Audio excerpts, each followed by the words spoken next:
Welcome to the Win, Make, Give podcast. This is Ben Kinney. Today, we dive into a very special interview with Andy Hrovat, a wrestler. Not the WWF types, the ones with the snakes and bashing chairs over the heads. We're talking about a real wrestler, an Olympic wrestler. You're going to learn from Andy what it took to be successful, not just kind of successful, but at the very top of his game. And then you're going to hear the story of how Andy transitioned into being a coach. And then finally, a coach of coaches. Enjoy this special interview with Bob and Chad and Mr. Andy Hrovat. All right, and we are here today. It's Bob and it's Chad, and our guest today, so excited about this opportunity. We have Andy Hrovat with us, Olympic wrestler. Now, folks, how often do you get to say you got to have a conversation with Olympic wrestler? So, Andy, thanks for joining us today and sharing with our audience. We are looking forward to what you've got to share with us. Yeah, thanks for having me. We got a glimpse of you on that interview we did with Joe DeSena, where all of a sudden he grabbed you. And I think Bob and I have been laughing ever since that interview we had with Joe, where Joe just obviously keeps somebody at the other end of the barn, right? He had a Kung Fu master live there for a while. Now he has former Olympic wrestlers living there. So it's interesting to see who Joe keeps over there in the barn. We're glad we get you one-on-one, though, for a little bit. Yeah, no, it's been awesome being here with them. Good. Well, we look forward to hearing more about that. Yet, Andy, hey, I'm impressed by it. And our founder, our CEO, Ben Kinney, he was a wrestler, so he understands it. But Bob and I, when someone says wrestling, it's Hulk Hogan, right? It's Ric Flair. I mean, that's wrestling. So a lot of our audience might not really follow Olympic wrestling. Before we even get to some of the things you're going to share with us, give us who is Andy. Give us a little bio on you and your life story getting to today. Yeah, so I grew up in Cleveland, Ohio, and right in the city. And so I grew up in an ethnic Slovenian neighborhood. My dad grew up there. My high school wrestling coach grew up there. And so when I was 5, I just turned 5 in January, and they said I was too young to sign up for T-ball. And so my dad's friend told me to my dad's friend told me to told him to take me out for wrestling. And so as soon as I started, I loved it. But that didn't stop me from playing every other sport. I played T-ball, the baseball. The next year, I eventually in 7th grade, I started playing football. I played tennis. I was on a swim team for probably 8-9 years. I played basketball for my grade school. I played volleyball for my grade school, track and field. You name it, I was doing it, right? But my love was always wrestling. And by the time I went to high school, that's what I started doing full time. Wow. What was, Andy, growing up, tell us a little bit about your childhood, like that upbringing. What was it? Did you guys have challenges? What was that experience like growing up in Cleveland, being this kind of kid that did all the sports and did everything? What do you remember from that time? Well, I mean, obviously the wrestling sticks out the most. Where I started at the Euclid YMCA, so that was a couple miles away. Well, they stopped their program probably when I was like 7. So then I had to go to Willoughby, which was a suburb of Cleveland. And the Ys were basically the only places in Cleveland at that time that had wrestling. And so I went to Willoughby Y, West End it was called. And that was probably like a 20-minute drive from my house. And so and from 8 years old, I'm driving 20 minutes a couple times a week, 2-3 times a week. And then I got too big for there. And then I had to go to another YMCA. And so then I was driving like 45 minutes away. And so it was just a lot of traveling, but I loved it. My dad, he was a truck driver for Pepsi. He was able to get his route done early. And so he'd come home, pick me up, and then we would just go. And so it was just cool. I spent a lot of time with my dad, my brother. We did a lot of tournaments. Like, I would never suggest this today, but nobody knew what to do in the 80s. And I was wrestling 200 plus matches a year. I wouldn't even suggest anybody compete until they're at least over 10 years old. But by the time I was 8, 9, 10, I was doing 200 matches a year, which is just insane. But some people make it, some people don't. Unfortunately, I made it, and I still love the sport, which is very rare to see that happen. Why do you think that is? It's rare to see. So obviously it's rare to make it, right, to become an Olympic wrestler. But are you saying it's rare for people to like just love the sport for 20 or 30 years? Absolutely, right? I mean, well, because you start getting other interests and other things. But to me, my journey in this wrestling defined who I was. You know, it's not who I am, but it defined who I am because it's opened up so many opportunities. And for me, I see it more as a tool than anything else, right? And so I went to the nations number in high school, right? St. Ed's in Lakewood, Ohio. So in high school, I had to go to the other side of the city. They didn't have wrestling in inner city Cleveland schools at the time, so I went to St. Ed's. They've been one of the top programs in the country. They've had an NCAA All-American for, I think, 35, 36 straight years, and then that streak ended like 2 years ago. And so, they just produced wrestlers, and then I was able to earn a scholarship to Michigan, and then that allowed me to have success there. And then I was able to go wrestle for the national team, for the U.S. national team. And so then I was able to travel the world. And so that opened up those opportunities. And then when you have those opportunities, well, now you get to meet like your sponsors, and you get to meet, people who've been successful outside of wrestling because they're helping USA Wrestling. And so then that opened up with, people at Wall Street, people in business. And like, I mean, I'm a kid from Cleveland. I shouldn't have access to be talking to billionaires on my phone, but yet somehow wrestling has opened those opportunities up. And I've had all these, opportunities to learn from just amazing business leaders and, nonprofit leaders and, even people in other countries. And so that's why to me, I still love it because it's not something that defines me. It's something that I use to achieve other things in life. There's a lot more to Andy than just rolling around on a wrestling mat, because obviously there are other wrestlers who aren't calling billionaires on their phone and aren't having those relationships. I think there's a lot in there to you. Now, let's go back, though. Early in, we're in Cleveland. I mean, that's a challenge enough on its own, right? We grew up in Cleveland. So here's the thing. It sounds like Dad was highly supportive of this. He was doing his route and then taking you where you needed to go. It sounds like you had a lot of support behind you as you were growing into this. Yet there has to be some time when a 9-year-old, heck, I mean, I'm in my late 40s and I still whine about not wanting to go do a workout sometimes. There had to be plenty of times where an 8 or 9-year-old are sitting there going, I don't want to do it today, Dad, or something. What are some of those lessons maybe Dad instilled in you at a young age that really gave you a great foundation to become who Andy is today? Well, he always gave me the opportunities, but he never pushed me. And so when I was 8, 9, 10 years old, I did love it. And it was always hey, are we wrestling this weekend? Are we going somewhere this weekend? I didn't think about like the logistics of it. I was just like, is there a tournament this weekend? Are we wrestling this weekend? And so I always wanted to say yes to those opportunities. It wasn't until I started getting a little older, because the bulk of kids try the sport when they're young. But then if you're like a little bigger and you start growing, by the time you hit like 7th, 8th grade, you don't have as many people. Once you get to high school, you do, because now you have kids coming from different middle schools, junior highs. But so I outgrew the one Y, then I went to the other one 45 minutes away. I outgrew that one. And then like by my 7th grade year, I had nowhere to go. And this is the only time I really had a hard time with it. But I was in 7th grade and I was training with the freshman team of the high school that I thought I was going to go to. And so this was a school my sister was at. It was called Lake Catholic. But at the time, the coach didn't let freshmen start. And so I was like, well, that doesn't make any sense. I'm 7th grade and I'm training with your freshman team.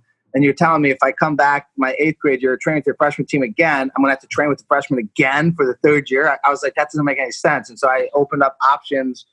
And my dad went to the high school at St. Joe's in Cleveland, which is a great sports school. That's where like Desmond Howard, Elvis Gerbach, Clark Kellogg, the Golick brothers went there. Wow. And so the St. Ed's coach went there with my dad, and he contacted me. He was like, hey, you should think about sending Andy to St. Ed's. And I went there and I just fell in love with it. And probably their timing, but St. Ed's was number 2 in the nation, and they were wrestling Walsh Jesuit, which was our rival in the state of Ohio. And they were the number 1 team in the country for high school. And ESPN was there the day I went to visit the school. Wow. And there was Scholastic Sports America. And I was like, I'm coming, right? Like, I was like, I can't beat this. Just got recruited to a high school. That's awesome. All right. Yeah. So, Andy, I said it at the beginning, wrestling to myself and probably Bob was definitely that Hulk Hogan was that WWE style wrestling. Were you a kid that loved that stuff and that just fueled the fire for this? Or was that like completely different? That was just some fake show on TV. That wasn't wrestling. Were you the kid that said, no, I'll take Hulk Hogan any day in a real wrestling match? No, I loved the entertainment. I loved the WrestleManias. I loved watching wrestling on television, but I also knew that it wasn't real. You know, it's like I was old enough to be like, look, this isn't real. This isn't what I do. Right. And so there was a place for both. Right. So there was a place for me to compete and to learn sport, but then there was also a place for me to be a little kid and love the storylines and the big hype and the big matches. So it's cool. I like both. Even a kid I went to high school with has been in the WWE for like 15 years. Okay. Really? All right. That's pretty awesome, right? Yeah, Dolph Ziggler is his name. Oh, yeah. Yeah, absolutely. Heel Ziggler. Bob's got younger boys, so he's probably still watching it. I finally gave up watching it, but I do have pictures of the face paint when I went to see one of the events live. Was I supposed to stop watching it? Not you, Bob. All right, so I mean, you become one of the best at the University of Michigan. I mean, that's where you ended up going, was University of Michigan.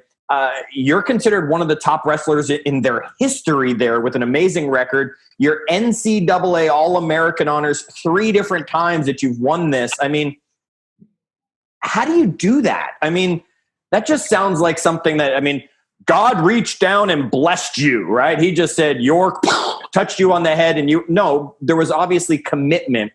Talk about it for our audience, the commitment that goes into becoming such a successful wrestler at the collegiate level that you were. So, I mean, my base obviously started at high school, right? So I mentioned I went to the top high school in the country, and they were so supportive, right? They didn't always know what they were doing, but their philosophy from the 70s when the coach built the program up, and then the coach that was there when I was there, he took over. The other coach had a heart attack, passed away. But their whole philosophy was go compete against the best, right? You're never going to be the best unless you compete against the best. It wasn't about training methods at that time. It was just like, go compete against the best. You're going to learn. You're going to come back. You're going to figure out what you need to improve on. And so we always went to the top. We were also the top teams in the nation. And so like my whole career was based on just finding the best competition. And that's how I approached it in college. You know, I went up above and beyond. I didn't just stop at the season, right? Then I was like, well, I'm going to go wrestle freestyle for USA Wrestling in the off season. Some college guys don't do that, right? And so I was just like, let's do this, right? I'm going to go compete for the university national titles. And once I was able to win those, and I was able to get some international experience at the Pan Ams, qualify for the senior level world team trials. And so that built me up in college, which then started also fueling my philosophy for when I was competing for the U.S., right? And it was just, all it was go compete against the best, understand what you have to do to get better, and then you will be able to improve, right? If you want the love of it, you have to love it. And so that is my biggest thing that I push for kids is you have to enjoy it to come back, because if the coach yourself isn't making it enjoyable, then you're not going to want to come back. Andy, for people, so I lived in Michigan for a couple of years. For people that aren't from Michigan or Ohio, they don't understand what it means for a guy from Cleveland, Ohio to go to the University of Michigan. Like, was that a traitor? Are your friends like, yeah, Andy, this Andy guy? Like, I mean, because that's a rivalry like I've never seen anywhere else in the country. Just people in Ohio. Talk for a second about that. Was that a hard decision to go there, or were they just the school you were going to go to because they had a great program? No, I mean, obviously, Ohio State has an amazing program now. They've always had a good program, but there was two factors, right? The first factor was Walsh Jesuit was in Akron, Ohio. They were the number 1 team in the country. So St. Ed's was number 1 in the country, basically all of the 80s and early 90s up until 92. Then Walsh Jesuit was number 1 in the country from 92 until like 97. We took it over after that, my senior year. And then another team from New Jersey came. But Eds and Walsh were like bitter rivals. And they started recruiting a lot of kids from Walsh Jesuit. So that turned me off from Ohio State. But growing up as a kid, I mentioned my dad's high school, St. Joe's. It's now Villa Angela St. Joe's, but I grew up watching Desmond Howard and Elvis Gerbach play football. And so Desmond, an Ohio guy that went to Michigan who caught a lot of flack about it, right? Well, and Elvis Gerbach, they played on the same high school team, and they went to college together, and they were both playing at Michigan starting. I mean, Elvis Gerbach played for he was a I don't know if he won a Super Bowl, but he made it to a Super Bowl. Yep.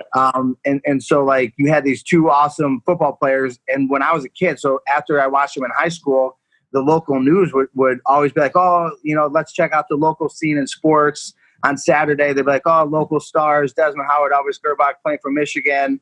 Here's what they did. And so the local news always showed these Michigan people. And I always felt that inside of me. And so when it was time to look at schools, I was like, man, I kind of like this Michigan place. And so I checked it out and it was an Ohio guy that was coaching there from North Olmsted. And so it was, I don't know, it just worked out really well. And you didn't want to go to Ohio State with all those kids you'd been wrestling against and really weren't a fan of, right? I think one of the things I'm hearing from Andy as he's talking about this, Bob, is he's throwing names out there this is a few years ago now when this was happening. This isn't like last week he was wrestling at Michigan and stuff. And you're remembering these guys. You knew what you knew, right? The lesson that I'm hearing this is you knew your industry really well. You knew who those wrestlers were. You knew who the coaches were. You knew what the choices were. And even though it wasn't an easy decision, you always wanted to go against the best, which led you to follow a simple path. So we're always challenging ourselves is what I'm hearing Andy say. Now, Andy, this all led to the Olympics. Now, I mean, I got to think that many people grow up with some Olympic dream at some point in their life, because in the Olympics, there's everything, right? You could be strong and you could do something in the Olympics. You could be graceful and do something in the Olympics. You could just be fast, right? There's something for everybody, yet the percentage of people that make it to the Olympics, Bob's the math major here for us, and he probably can't figure out what the 0.00% is of people who make it into the Olympics. Talk about that for a minute. I mean, what was required to be good enough to actually earn a spot on the U.S. team for the 2008 Beijing Summer Olympics and represent this country?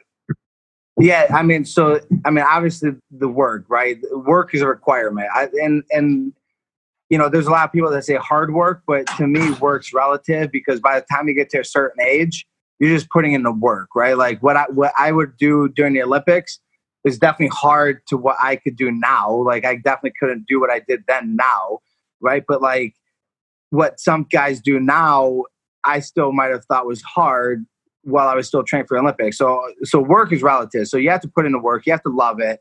And you have to be willing to be humbled, right? Like wrestling's a humbling sport. Like you could be the best person in the US and then you could just take a beating from some guy from Russia and you're like, man, like that didn't go so well, right? And so you have to be able to be humbled, be able to bounce back, resilient. And you have to me, a lot of people always said that you have to have a short-term memory. And so I have a great short-term memory, meaning I don't remember anything. And so he's Bob, I'm Chad, just so you know, right? Right. And so in training sessions, you can't take it to heart, right? Like you could have a bad training session, you forget about it, you come back the next day and you just put the work in. But you still have to have the goals, you have to have the plan, and you just have to keep going, right? And I like to say you don't fail until you stop trying, right? And so I didn't stop trying, and I just kept going, and I was persistent enough to be able to make it. And obviously, I learned along the way, and I positioned myself to get there. But again, I went to all the best tournaments in the world, went to all the Eastern European countries that nobody knows about, Azerbaijan, Uzbekistan. I competed in Iran, Belarus, Ukraine, Russia, like all those wild countries that are just like, they're like almost mystified because nobody goes there, right? And so, I'd go there and I'd compete against some of the best guys in the world, and I had success and I had failures, but it was just the process was just unbelievable, and to me that's the most gratifying thing, is just the process of getting there. It was so fun. It's just the ups and downs, and that's what I miss most, because it makes you feel alive. You want something so bad, you don't get it this time. It's like, well, how do you get it next time, right? It's addicting. But I don't have it. So you were 28, right? Or 27 or 28 during 28. Those Olympics. The 2004 Olympics, was that like something where you thought I might be in those Olympics and that just didn't happen? Or what happened in that period kind of after you left college until you hit the Olympics? So, I mean, 24 to 28 is peak age for wrestling because that's when you really get your strength. I mean, you're really mature, right? You could be technically really good and younger, but 24 to 28 is like really prime. So I knew I was prime. So I was a little young at 24. I didn't redshirt in college, which is, you sit a year out. And so I graduated in 4 years straight and I started competing, but I was at a weight in college throughout my 4 years, the best wrestler in the history of college, right? So Cael Sanderson went to Iowa State. Oh, yeah. He's the only person ever undefeated, 4-time NCAA champion. So he was in my weight 3 out of 4 years. I had to wrestle him at the Olympic trials. He beat me at the Olympic trials. He goes on to win the gold medal, but he retired. And so that opened up opportunities for other people. 2005, I had a really good year, but I was wrestling Daniel Cormier in practice before the World Team Trials. So Daniel Cormier has 2 belts in the UFC. He was light heavyweight and heavyweight champ at the same time. I know the name. Okay, got it. Yeah. So I was wrestling him and I broke a rib, and so that just took my whole year out. And then the next year, 2006, I finally became number 1 in the U.S. 2007, I suffered a really bad concussion, and I ended up number 2 in the U.S. But that concussion and that setback really fueled me to want to be on the Olympic team. Not want it more, but to want the process more, to wake up, to have that fire every day. And so, I mean, it was just perfect timing by the time I was 28 for experience and strength and just technical. I was just in that right spot at the right time. So that was a series of setbacks, like bad timing. You had the best guy in the history of wrestling ever. You had an injury. Like, what's your mindset? So you said like it fueled me, but like what do you attribute to the fact that you took the it fueled me path versus this just isn't going to happen for me path? Well, because I was all in, right? Like, people say, right, you burn your ships, right? I was all in. There was no other path for me. This was it. Like, I was committed to wrestling. And, I was on a call with some Olympic athletes the other day with Joe, and almost every single person, because, we were asking about this year's Olympics getting pushed back, and everybody's like, look, like, I'm going through the Olympics, right? And I saw so many people ahead of me that I was able to see some patterns where people were in 04. So I was able to go through there, and a lot of my friends trained, and they were like, well, I'm done after 04, right? And so, like, they didn't burn their bridge. They said, this is it, right? And so they have an out. They're like, if I don't make it, I'm done anyways. And so they were already planning. And so for me, leading up to 08, I burned my bridge and said, look, 08, I'm not done. I'm at least going through 09 because I'm not leaving it to chance. Because if I don't have it in 08, I'm going to want to prove myself again, go to the World Championships in 09. And that way I don't have that thought in the back of my head, like, this is it. Right. And so that's how I kind of approached the 08 season. And to me, the wrestlers that are the most successful always give themselves one extra year after the Olympics, because it's too easy to be like, man, this is hard. And so I'm just done after this. And they throw in the towel and they're like, okay, well, it's over. Right. And I didn't want that. And so I left it out there, and that's kind of what happened. Okay, so we talk a lot in our world about like you have goals, right? But like when you hit that goal, there's always kind of a goal on the other side, right? So we talk about celebrating like the journey of it, right? And enjoying the process, which it sounds like you love the process of it. But when we get to that peak, we celebrate for a second, high five, and go, all right, there's another peak. But when you went to the 2008 Olympics, was there something on the other side? And you said, like, I was going to go in 2009 and do the World Championships. But when you made the Olympics, that must have been like this massive peak. And so I'm wondering, like, in your mind, what did it look like on the other side of that? Like, how did you say, like, all right, that's not the ultimate of my life, right? Like, right. There's other peaks to hit and other things to do. Like, how did you kind of square that in your head? So that's a great question. So there, you have the known, you have the unknown, and you have the unknown, right? And so going to the Olympics, because I hadn't been there, so it's kind of a known, but it was really unknown, right? Because you got to experience that for the first time, right? And so I go through this unknown, and you don't know what's past that, right? You don't know what's going to open up for you if you win. You don't know what's going to open up for you if you lose. Most people don't understand what can open up for them when they lose, and I didn't until after, right? Because that was an unknown, and so after the Olympics, and I'd reached the peak. I was number one in the U.S. 2 years, took second in between, took second in 2009. But it was right after the Olympics. I was like, you know what? There has to be more. And that's when I said, look, like I started seeing who was winning every single year. And I was like, it's the Russians. And then I found out it wasn't just Russians. It was Russians from the Caucasus Mountains. So Russia's a huge country. And so that'd be like, oh, Americans are winning. Oh, well, Americans in Rhode Island are winning, right? Like the smallest state. You're like, oh, that's where all the best wrestlers in the whole country of America come from, just Rhode Island. And that's what it was like for Russia. And so I was like, it opened an opportunity. I said, look, well, again, I humbled myself. I said, what I did by just wrestling the best stuff and, training with the best guys in the U.S., that wasn't enough. I said, I had to figure out what these guys are doing. So that was Olympics ended in August. I went to Russia for the first time to live and train in the Caucasus Mountains because it opened up for me. I failed at what I wanted to do by getting an Olympic gold medal. But I kept going, and I was like, okay, well, now I'm going to go live there. And so I lived in the Caucasus Mountains for a month, didn't speak the language, didn't even know what language they spoke, right? I was ignorant. I thought they spoke Russian. They spoke a dialect of Farsi. The people who I lived with broke off the Persian Empire 1,800 years ago. They still speak that ancient dialect of Farsi. And so I went there, and I started studying their training system. And so their coach was like, wow, we're really impressed that you wanted to come and learn from us. We've never invited an American, let alone a foreigner, let alone an American. We want you to come back for a whole year. And so I thanked him because he knew my ultimate goal was to coach and to train people. And so, I told him, I said, I'm being honest. I'm 28, 29. There's not much left in my career. I said, but I want to learn from you guys and understand where I went wrong in my training.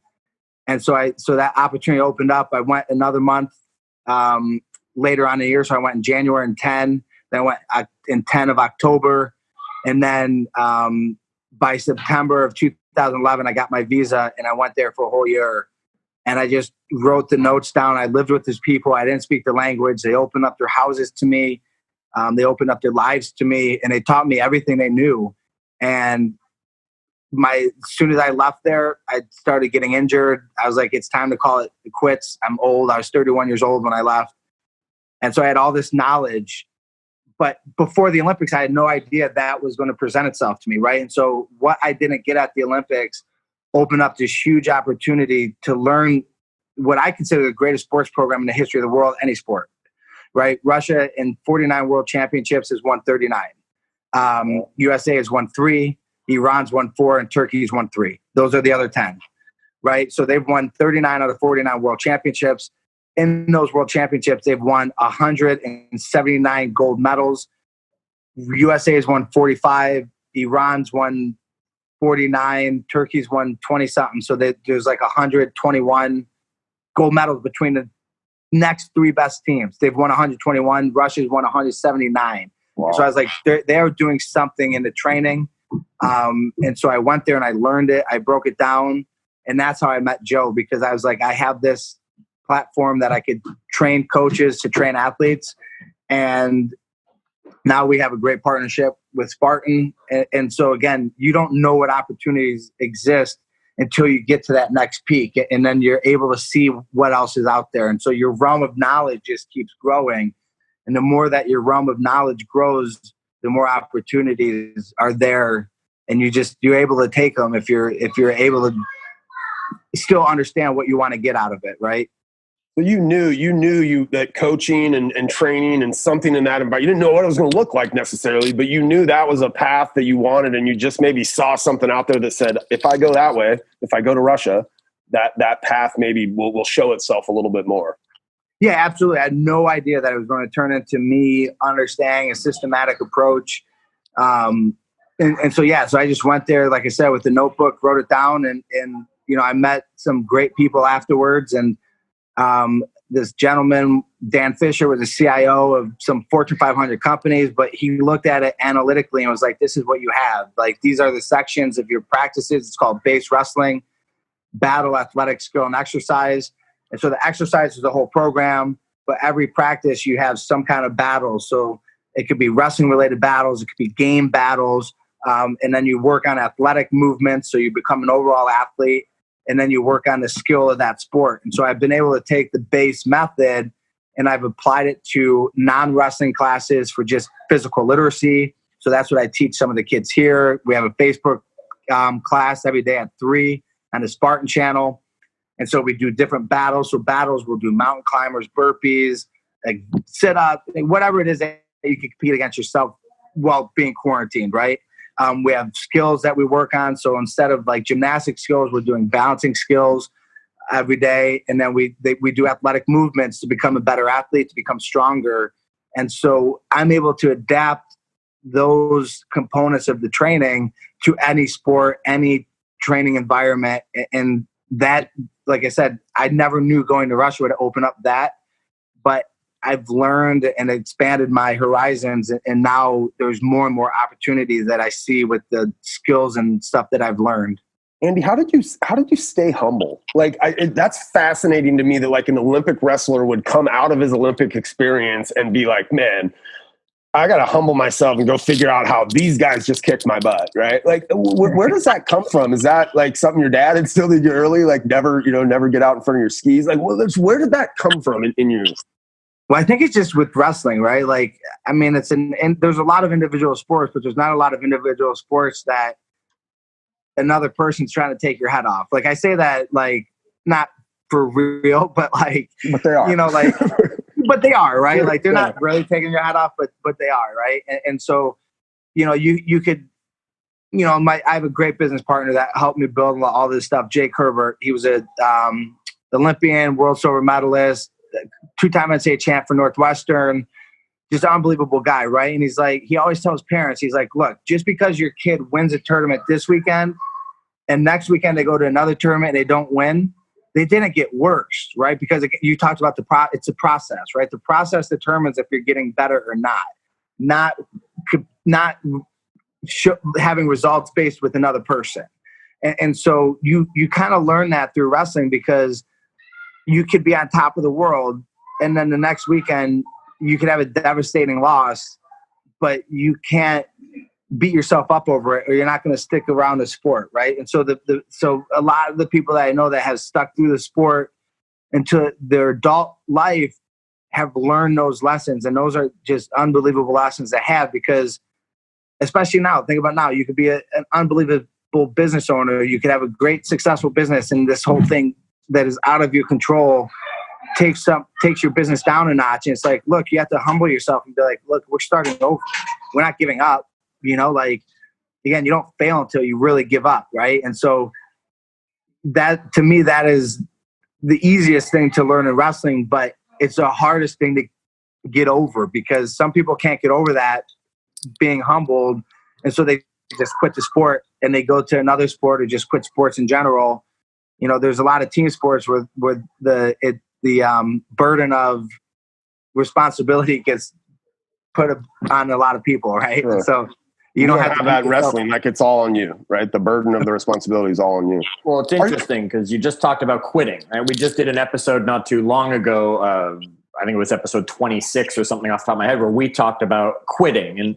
And you're talking about sometimes you just get a bad beat or you're just having a bad day. It's not necessarily the reason to quit, and making sure we are. Now, you're sharing lots of lessons with us in here, Andy. And, people are like, okay, we got this Olympic wrestler lessons. Here's the thing.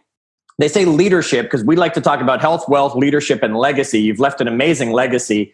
You go down in history with the university. You go down in history on the American Olympic team. You got a legacy. It's behind you. Plus, we'll talk about all the kids running behind you that we can see, part of the legacy you're helping to create now. Yet, let's go back to that leadership piece. And they say leadership, the toughest person to lead is ourself. They always say that. Yet right. Here you are in an individual sport. There's nothing more alone than I've got to imagine. I'll never experience it, but I got to imagine being on that mat one-on-one, getting ready to do it. You must have learned so many leadership lessons, all the way down to the one you've just shared with us a bunch of times. You've never failed until you stop, right? What are some of those other leadership and self-leadership lessons you can share with our audience to help them, no matter what industry they're in, or maybe they're not wrestling, don't want to wrestle, yet it still applies to them? So that's a great question, right? And off the top of my head, just by training people, it's empowering them, right? The greatest leaders to me are the ones who empower people to make yourself replaceable, right? Like, I created this whole business to make myself replaceable. So I wanted to empower other coaches to be able to give them the tools to lead others, right? And so if you're a leader, to me, empowering other people to make a name for themselves and to have the right tools to succeed, right? Teach a man to fish, right? They could eat for life, right? And so in these Facebook page training sessions that we're doing with the kids, the girls, right? So Joe has 2 girls, one's 7 and one's 11. Well, they've taken over my job. They're like, well, could we run it? And I was like, absolutely. And so in like 2.5 weeks, I've been able to train an 11 and 7-year-old girl to train other people. And they love it. They love getting in front of the camera. They love saying, and they repeat a lot of the stuff I said, right? But they're in there and they're taking ownership of it. And it's like, if I could train them to be leaders, and that to me is a great thing, right? And so empowering is one, which comes with giving them knowledge, right? Like, not just, hey, do this. It's like, here's why we want to do this, because it's going to help you in this area or this area. And so empowering people, but also don't push people to 100% for like coaches or people. And so what I like to do is say, okay, well, I'm going to push you here, but I'm going to give you room for growth, right? And so in my training that I do with wrestlers, when I was training Olympic wrestlers, and even now when I'm going to start training high school wrestlers for Joe in Hingham, Massachusetts, it's you train people to the 80-90% mark. And you say, okay, well, now the rest is up to you, right? Here's some extra things you could do. Here's like how you can practice. Well, in my understanding, the people that have had the most success for me, those athletes would go and they would do the circuit on their own. And so now they could go, I'm winning because I'm doing this, not because my coach pushes me to the 100% all the time.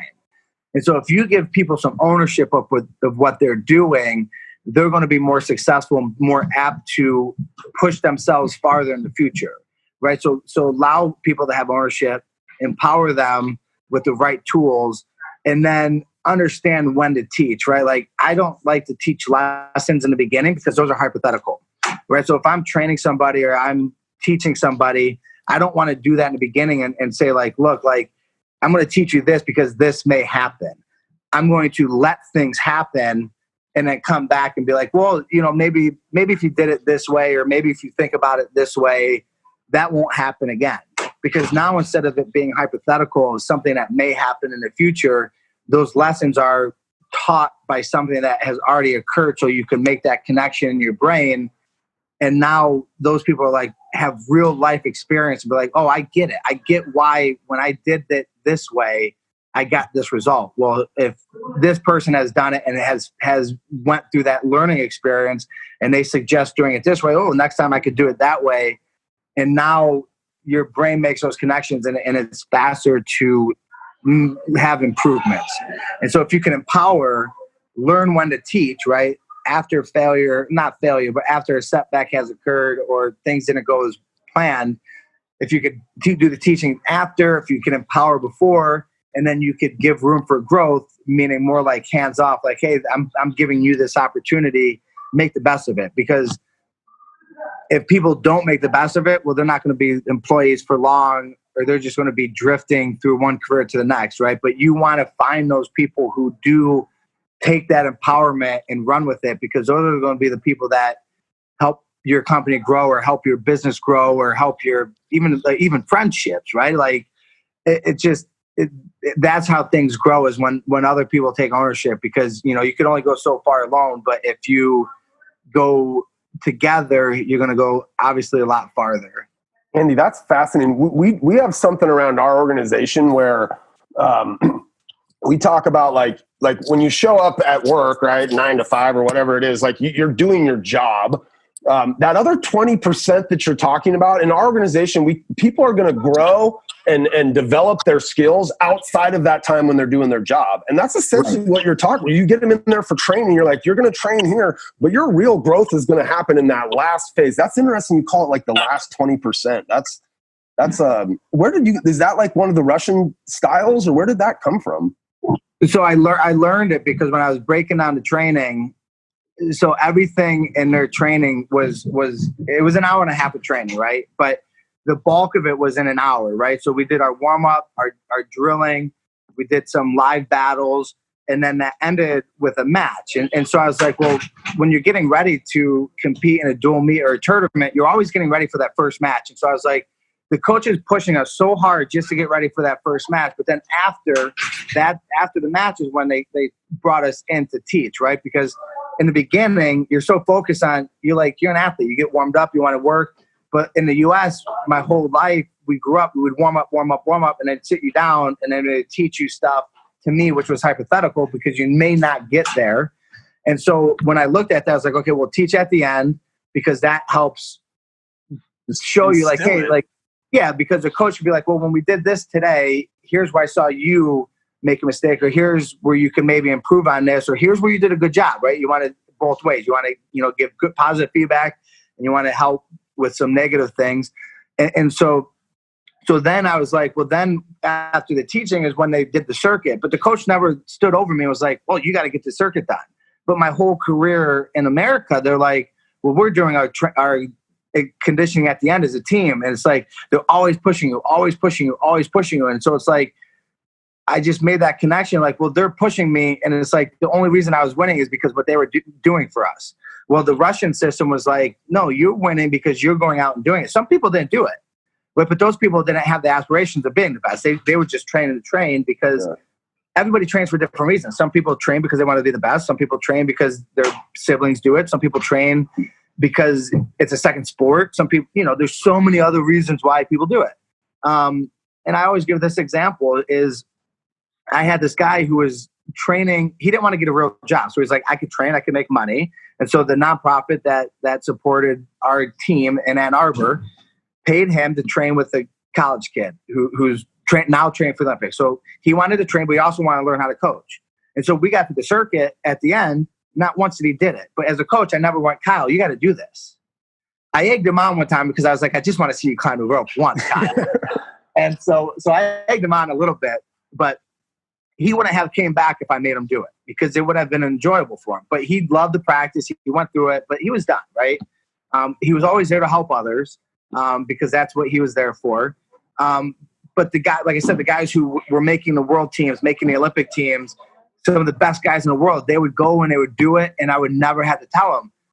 But again, that was their psychology is like, I'm winning because I'm doing this. And I had other times where I would say, hey, I suggest getting up in the morning, walk, do this or do that, and they would go do it on their own. No questions asked. I never asked them.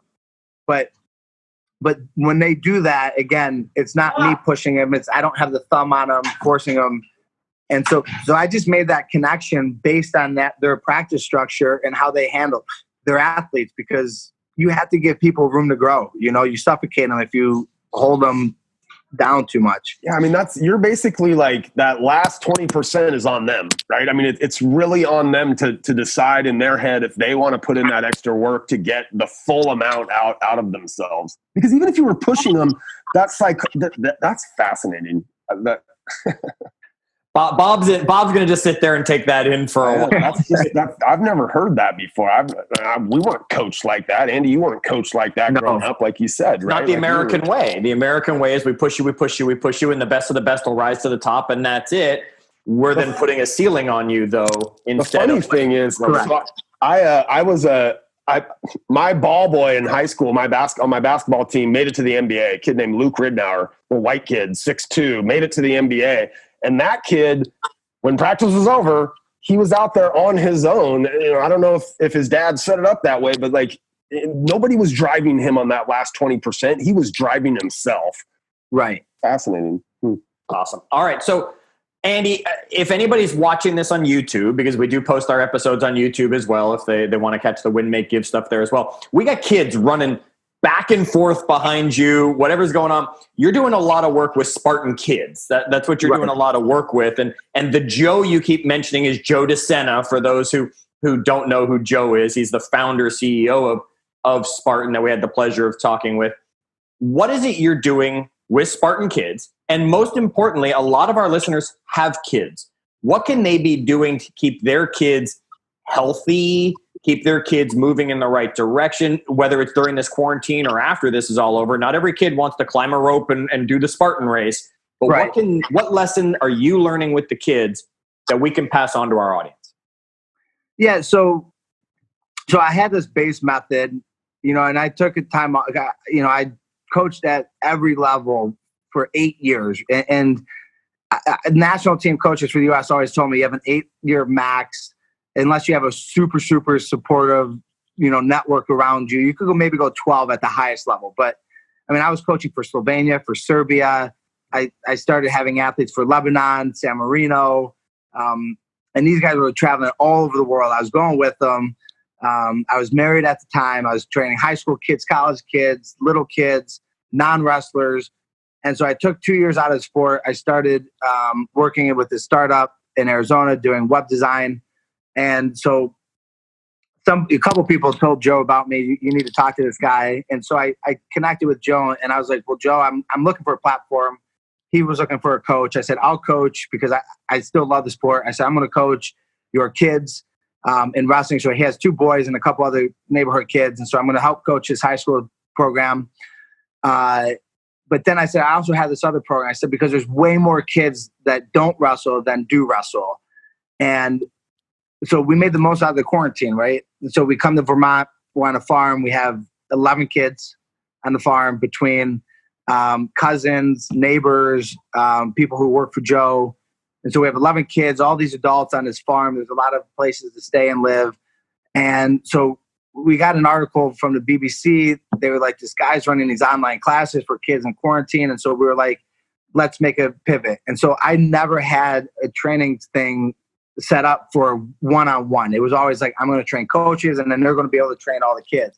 Well, we made a pivot in 45 minutes. I put together a program, and for maybe like 35 days now, we've been doing live classes every day at 3 p.m. on the Spartan Facebook page. And it's for kids of every level, because I believe you train the average, allow the kids who want to excel, which is that last 20%. So you train the average. So that means if you're below average, things are achievable. And then if you're here, there's always other levels you can learn. Once you get there, you're like, oh, well, what else could I do with this, right? And so, we've hit on that. And so if you have kids, check out the Spartan Facebook page. We're going to have other things in the future. But to me, if kids just want to learn, I'm huge. I call it physical literacy, right? Like, before you can learn any sport, before you can be successful in any sport, you have to be able to control yourself, right? And so that's physical literacy. There's 5 things that in wrestling and life that I believe you can control. I believe you can control yourself. So that's your strength, flexibility, mobility, balance, and movement. And we work on those things every day with the kids. You don't have to know it. You just do it, right? Like, we just put you through. We explain a little bit why, but again, easy things that kids could do. So control yourself, control your environment. So who you're hanging out with, when you're hanging out with them, where you're hanging out with them, right? So if the kids want to improve, get happy and healthy, come join us with the other kids. The kids that I'm training, there's just such good positive influences. Then you can control your actions, right? So your actions are, what are you doing during the day? Actions equal time. After you control your actions, that's going to lead you to a situation. A lot of people fight me on the situation. You can't always change the situation you're in, but to me, being present in that situation is the only way that you're going to learn, right? Don't worry about what you have to do in the future. Don't worry about what the past was. Be present. And if you're present enough, you're going to be able to observe and understand who you are, what you're made of, and what you could improve in yourself to change that situation for you in the future, because you can't change your situation currently, but by your actions, you could change that future situation. So you could alter the actions that you do. And then finally, the last thing you can control is your finish in wrestling, but in life, it's your story. And you're the author of that story, because you never change until you change who you want to be. So the goals you write down, right? I always say, be the hero, be the lead, do everything, right? And so if you make yourself the hero of your story, you make yourself the lead in your story, and you do everything you ever wanted to do, you're going to change who you are. You're going to change the people you hang out with. You're going to change the actions of your day. You're going to be more present because it means something to you. So your mind's not going to be wandering. And then you're always going to be adjusting that story as you start hitting those mountain peaks we talked about earlier. And so you keep hitting those mountain peaks. You keep changing your story because your realm of knowledge keeps growing. And then you eventually are able to do it all. And you have no regrets because it's a constant state of growing and improving. Forget the kids. Yeah, you just summarized. That's for adults. Yeah. Right, forget the kids. Control yourself. I mean, we're giant kids. We mess that one up all the time, right? Our environment.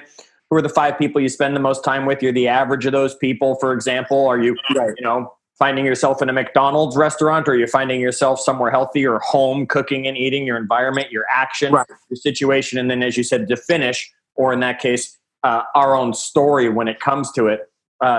That's powerful for kids of all age. We'll leave ourselves as. So, Andy, I want to bring this to an end and let you get back to the things that you have. I know Bob's still sitting there. He's drooling with ideas and his brain's still melting over this 20% thing. It's always fun to watch Bob thinking. We like to leave everybody with homework on our calls. So give our audience one thing they can go do from the stuff you talked about today that's going to make an impact in their health, wealth, leadership, and or legacy for themselves.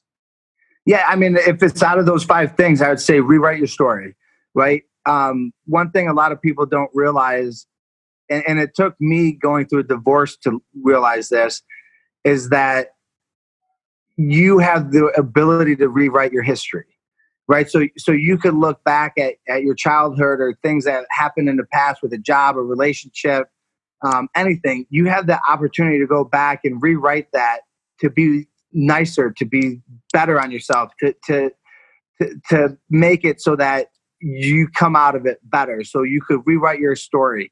And so it starts with rewriting your past.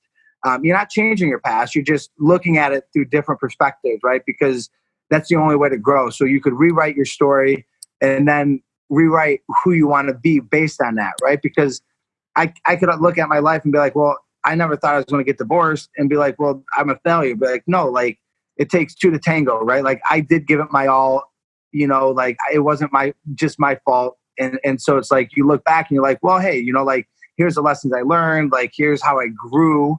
Instead of like just focusing on the negative, rewrite your history to get all the positives out of it. And then you could then have a better, clear understanding of who you want to be in the future, because you're learning from those past experiences. So yeah, rewrite those stories, that losses or failures or things that didn't go your way.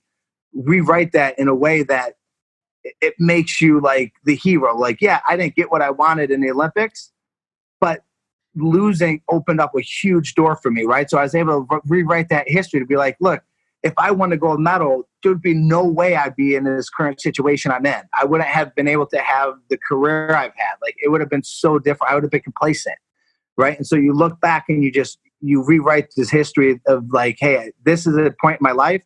I could reevaluate this. I could rewrite lessons, and now I'm going to be a new human being moving forward. And this is who I'm going to be moving forward, by writing yourself as a hero, the lead, and the person who could do it all. Love it. Andy, hey man, this has been an amazing call for me. I don't think I've ever had a chance to spend an hour with an Olympian. Thank you so much for doing this. This has been so amazing.